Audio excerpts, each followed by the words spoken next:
Muito bem, vamos lá. Olha só, vamos entender primeiro o porquê é que ocorre uma lesão celular. Ocorre quando as células são submetidas ou a algum estresse fisiológico, ok? Sei lá, uma batida, se você se machucou ou coisa do tipo, ou quando é um agente patogênico, tá? Uma bactéria, um protozoário, um vírus, um verme, também vão causar lesões celulares. E lesão celular, o próprio nome em si já deduz o que seja, tá bom?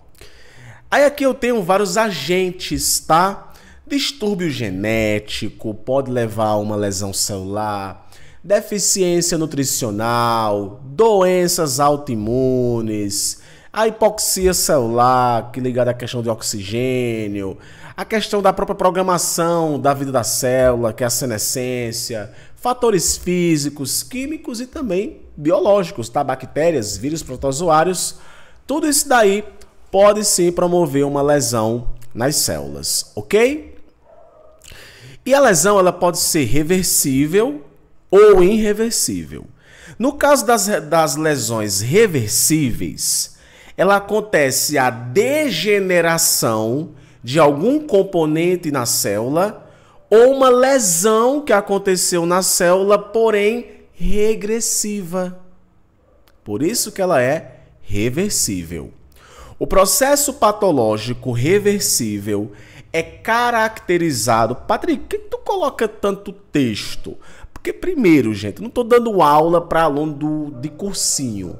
Eu quero é que você aprenda. Então isso aqui anota, pega depois o slide, tá? Aqui é um estudo aula dirigida, tá? Então o processo patológico reversível, ele é caracterizado por alterações que tipo morfofuncionais e bioquímicas decorrentes da incapacidade celular de manter a homeostasia. O que é homeostasia? É o equilíbrio. Quando uma célula tá ok, quando seu corpo tá ok, tá bacana, tá legal, nós chamamos isso de homeostase, resultando em alterações fisicoquímicas e no acúmulo de substâncias no citoplasma celular. Mas lembra que afeta alguma coisa dentro da célula, mas ela pode voltar ao normal, tá? Aí aqui eu tenho a classificação, a degeneração hidrópica, a degeneração gordurosa, hialina e a glicogênica. Cada nome já deduz mais ou menos do que esteja relacionado a essa lesão, tá? Aqui envolve a questão de proteínas, aqui envolve a questão de gordura, a questão de concentração de oxigênio, tá? Então vamos lá. A degeneração hidrópica, também conhecida como tumefação celular, gente, esse nome aqui está em uma das atividades, tá? Degeneração vascular ou balanosa. O local, principalmente nos rins, fígado e coração. Patogenia, o comprometimento da regulação do volume celular, ou seja, no tamanho da célula, e acúmulo de água no citoplasma, hidroágua, tornando volumosa e pálido, com núcleo anormal. Também está ligado à questão do processo de osmose, tá? Osmose é o transporte de água para o interior das células. A etiologia, o que é que isso vai promover? Uma baixa concentração de ATP, uma lise enzimática, lesão direta na membrana plasmática, ou seja, a célula pode acabar lisando, estourando, tá? Aí aqui pode ocasionar isso por vírus, por bactérias, por príons, que são menores do que vírus, tá? São moléculas orgânicas e substâncias químicas, ok? Exemplo, tá? A doença da vaca louca é quando um príon ele se acumula nas células, principalmente células neurais de mamíferos. Então, na caso da vaca louca, o príon degrada a membrana plasmática da célula, causando alteração na bomba de sódio e potássio e acumulando água no interior da célula. Ou seja, a célula acaba sendo lisada com muita água que entra dentro dela. Então, e como isso acontece em células neurais, a vaca começa a ter um comportamento atípico. Por isso que o nome da doença ficou chamado de doença da vaca louca, tá? Aspectos macroscópicos. Órgão pálido e sem brilho, porque tem muita água. Aumento do volume do peso, tá? Após o corte, o parênquima sobrepõe-se à cápsula. O parênquima, gente, é uma camada específica de tecido, tá? Que também acaba sendo visível aí nesse tipo de manifestação de lesão celular, tá? Nos aspectos microscópicos, você vê as células com vacúolos pequenos e claros, ou seja, a célula humana já tem poucos vacúolos. Vacúolo armazena água. E vários grânulos pequenos, caracterizando ali a presença de muito líquido, tá? Outro tipo de lesão celular reversível é a degeneração gordurosa, como o próprio nome diz, conhecida como esteatose, lipidose, infiltração de gordura e etamorfose gordurosa. Então, já sabe que isso aqui está ligado com a questão de deposição de gordura dentro das células e dos tecidos. É o acúmulo anormal de lipídios no citoplasma. Vamos chamar de gordura?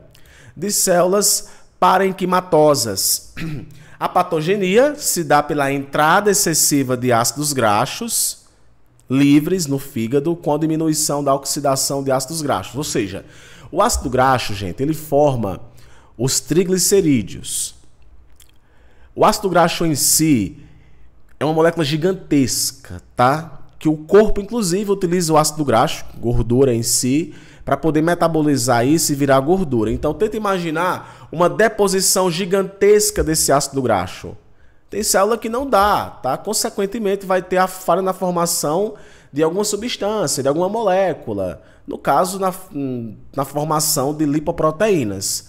O barato aqui da coisa, tá? Para tu entender em tese, é que na degeneração gordurosa existe acúmulo de ácido graxo. Etiologia: fome ou jejum prolongado, dietas ricas em gorduras, aumento da ingestão de alimentos, aumento da secreção de hormônios. Quando a esteatose é crônica, pode evoluir para a morte de hepatócitos e cirrose. Perceba aí a consequência que isso dá, ou seja, uma lesão celular promovida especificamente por gordura. Tá vendo? Olha aqui, ó. O fígado normal e um fígado com excesso de gordura. Bem, essa imagem aqui é bem popular, eu acho que já deve ter visto uma imagem desse tipo em alguma vez aí na tua vida, tá? A degeneração hialina, conhecida como hialinose. Proteína, deposição excessiva de proteína no tecido conjuntivo fibroso. Para quem viu comigo a aula de tecidos, eu falei sobre esse tipo de fibra, tá? E nas paredes dos vasos. A patogenia se dá pela alteração físico e química dos elementos proteicos, resultando em acúmulo no citoplasma. Então, se na gordurosa está acumulando gordura, na hialina está acumulando essa fibra de hialina, tá? E na outra, tá? É água. Água, gordura e fibra de hialina. O aspecto homogêneo, amorfo, vítreo, hialino e brilhante. Ou seja, por conta da alta concentração da hialina, toda a morfofunção da célula é modificada, tá? Aqui tá um coração, ó. Um coração de um cordeiro, que você já percebe que a própria coloração é um pouco diferenciada, tá? A degeneração glicogênica se dá pelo acúmulo de glicogênio. Então, tem o acúmulo de glicogênio, acúmulo de fibra, acúmulo de água, tá? A patogenia. E o glicogênio. O que é o glicogênio? O glicogênio é um polissacarídeo, tá? É um polissacarídeo que tanto ele pode ser armazenado no fígado como nas células musculares, ok? E tudo que é demais é veneno, né?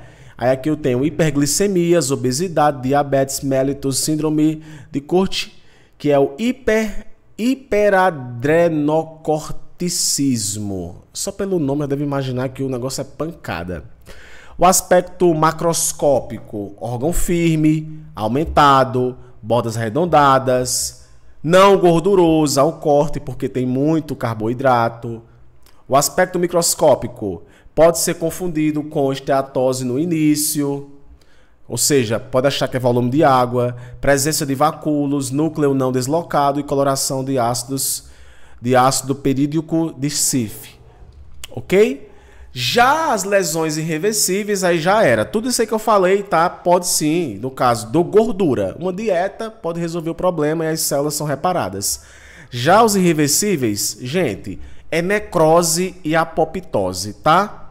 Necrose e apoptose. Apoptose é a morte programada da célula. Exemplo, quando a célula vai se dividir, ela passa por um processo chamado de intérfase. Na intérfase, tem uma fase da intérfase que nós chamamos de fase S. Nessa fase acontece a duplicação do DNA. Para poder o DNA ser duplicado da forma correta, o DNA passa por uma reparação, por uma correção para não ter problema. Caso exista algum problema, essa célula é programada para morrer. O nome desse processo é apoptose e ele é irreversível. A necrose é o que eu vou falar aqui para vocês, que é um tipo de lesão celular irreversível. Eu estava vendo um vídeo de um rapaz que estava não sei aonde, era muito gelado, e ele resolveu tirar a luva e colocar os dedos na neve. Ou foi na neve ou foi na água. Só que estava tão gelado que quando ele tirou, os dedos estavam todos vermelhos e começou a necrosar, ou seja, matou as células e nem tem mais como reparar aquilo, tá? A necrose, processo patológico e desordenado. A necrose, morte de um tecido ou parte de um organismo. A necrose, ela é seguida de autólise, ou seja, a célula própria se destrói, a membrana da célula se corrói e desperta o processo inflamatório, ou seja, todas as reações que acontecem na inflamação, que tu vai conhecer isso ainda, tu vai perceber que a necrose, a inflamação ela vem por vários fatores, a necrose é um deles, tá? O que leva à necrose? A perda da permeabilidade da membrana, a perda de enzimas, a lesão no DNA, a alteração na formação de proteínas e, claro, e não menos importante, o acúmulo de radicais livres. Radicais livres, no caso, gente, tem organelas dentro da célula que trabalham na função de eliminar radicais livres. Se essa organela acaba morrendo, consequentemente, os radicais livres irão permanecer dentro dela. Tá? Aí aqui eu tenho vários tipos de necrose, tá? De coagulação, de liquefação, gaseosa, gangrenosa, fibrinoide e gordurosa. Eu não vou falar para vocês sobre elas, porque nessa unidade aqui eu só queria enfatizar a diferença de uma lesão celular reversível e irreversível, porque no processo patológico em si, eu vou dar ênfase ao processo de inflamação. Então, o objetivo dessa aula foi trazer para você a distinção de um processo de lesão celular reversível e irreversível.